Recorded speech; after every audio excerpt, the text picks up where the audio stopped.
I suspect that we're going to see overheating in the United States.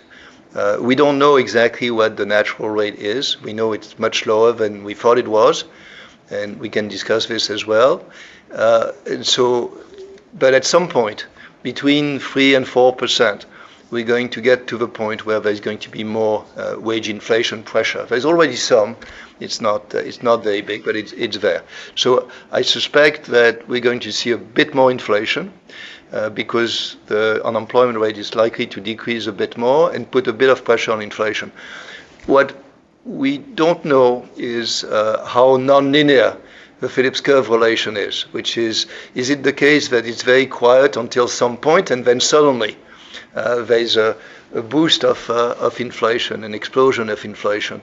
The only way to know is actually to get there, which we probably don't want to, but based on historical evidence, there is no strong evidence of nonlinearity. So I expect overheating, but I don't expect a major increase in inflation. I suspect that if inflation goes up above 2.5%, then the Fed would feel very strongly that it has to do something. Because for the same reason as inflation is very sticky on the upside, it is also very sticky on the downside, and going down from 2.5 to 2 might be difficult. So I suspect then we would see the Fed react, and I think that implies some probability that the interest rate that they would have to choose, they would have to use in order to slow down demand and slow down inflation, might be higher than what is currently priced in the yield curve.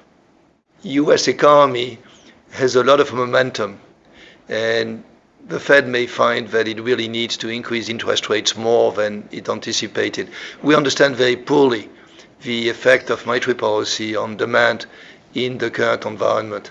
And so, again, my own guess is that the Fed may have to do a bit more. Now, whether it's 4 increases rather than 3, this is the level of detail which I cannot discuss. I don't know enough.